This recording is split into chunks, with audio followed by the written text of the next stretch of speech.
how do we, in particular females, balance their hormones? Oh, that's a big question. Yes.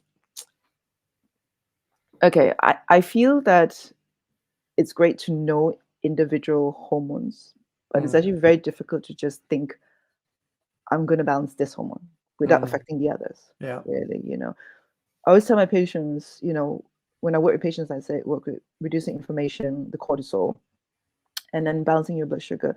Then your hormones, in a way, it will know how to balance itself, if you like. If you work to reduce inflammation, balance your blood sugars, and your hormones will naturally know what to do.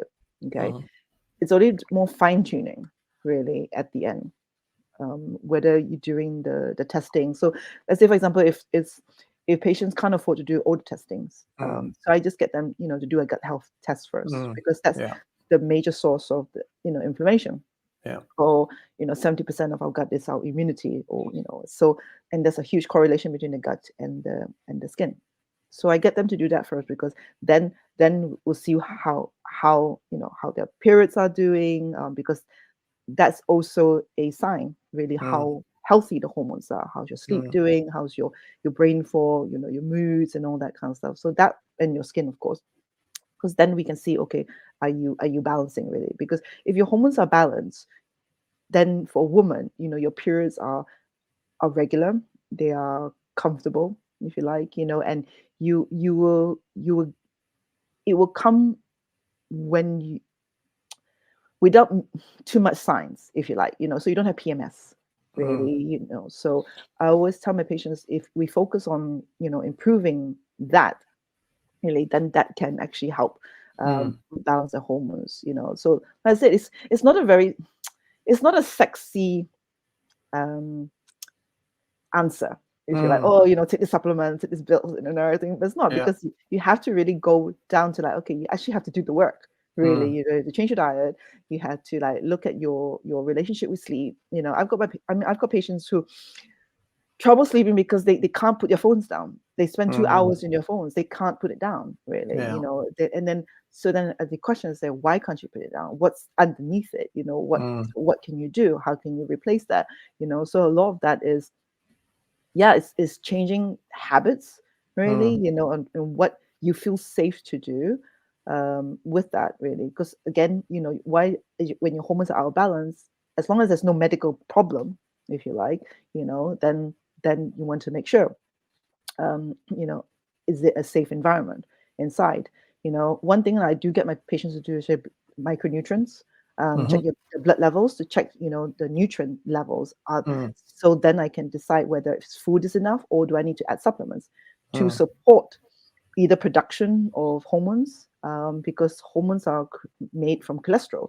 Are you eating enough healthy fats, really? So again, that's starting from food, really, all the building blocks of hormones, really, so, and are you detoxifying well enough? Are you drinking alcohol? Are you sleeping well? Let's look at, your tongue, under your eyes, your dark circles, your bad breath, are you able to sweat?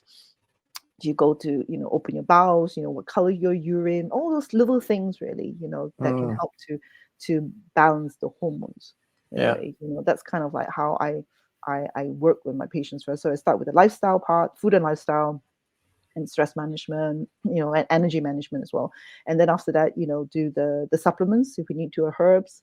And then with the hormone balancing, I mean, like for my patients with 40s onwards, if they have perimenopause, then I know they're not ovulating as regularly, So with that, they're not producing the progesterone. Then I may need to write a prescription for progesterone, body identical progesterone, to balance out the hormones, really, So that's kind of like the latter part. If the two, don't come, and a lot of times I work in concurrently, really, so they can support each other. Yeah, it's interesting that when most people think about hormone balancing, they're thinking about things like HRT, yes, TRT, jumping straight into those kind of things, right? Right. But really, what and again, this actually, I've got another question for you coming later, but there's, if you look at, well, what affects hormones in the first place? So obviously, you mentioned stress, lifestyle. the food that you eat, your gut microbiome, Right. how well your liver is detoxifying, how well your colon is excreting. Yes. All You got play to a look at part. at Correct. all those things first. Yes. And and if you do that for a long enough period of time, and Yeah. still someone needs a bit of a tweak, then that's Absolutely. when something like a bioidentical hormone Yeah. might be worthwhile considering. Correct. Absolutely. Because don't forget, you need energy for all these processes. You need, Mm, enzymes, cofactors, which is, nutrition, really, mm, and then, so if you don't have energy, if you're floored to the ground, you just, don't have energy to exercise, don't have energy because you're not resting, or for whatever reason, really, you're not going to produce hormones, mm. really, so energy management is also very important. Yeah, for sure.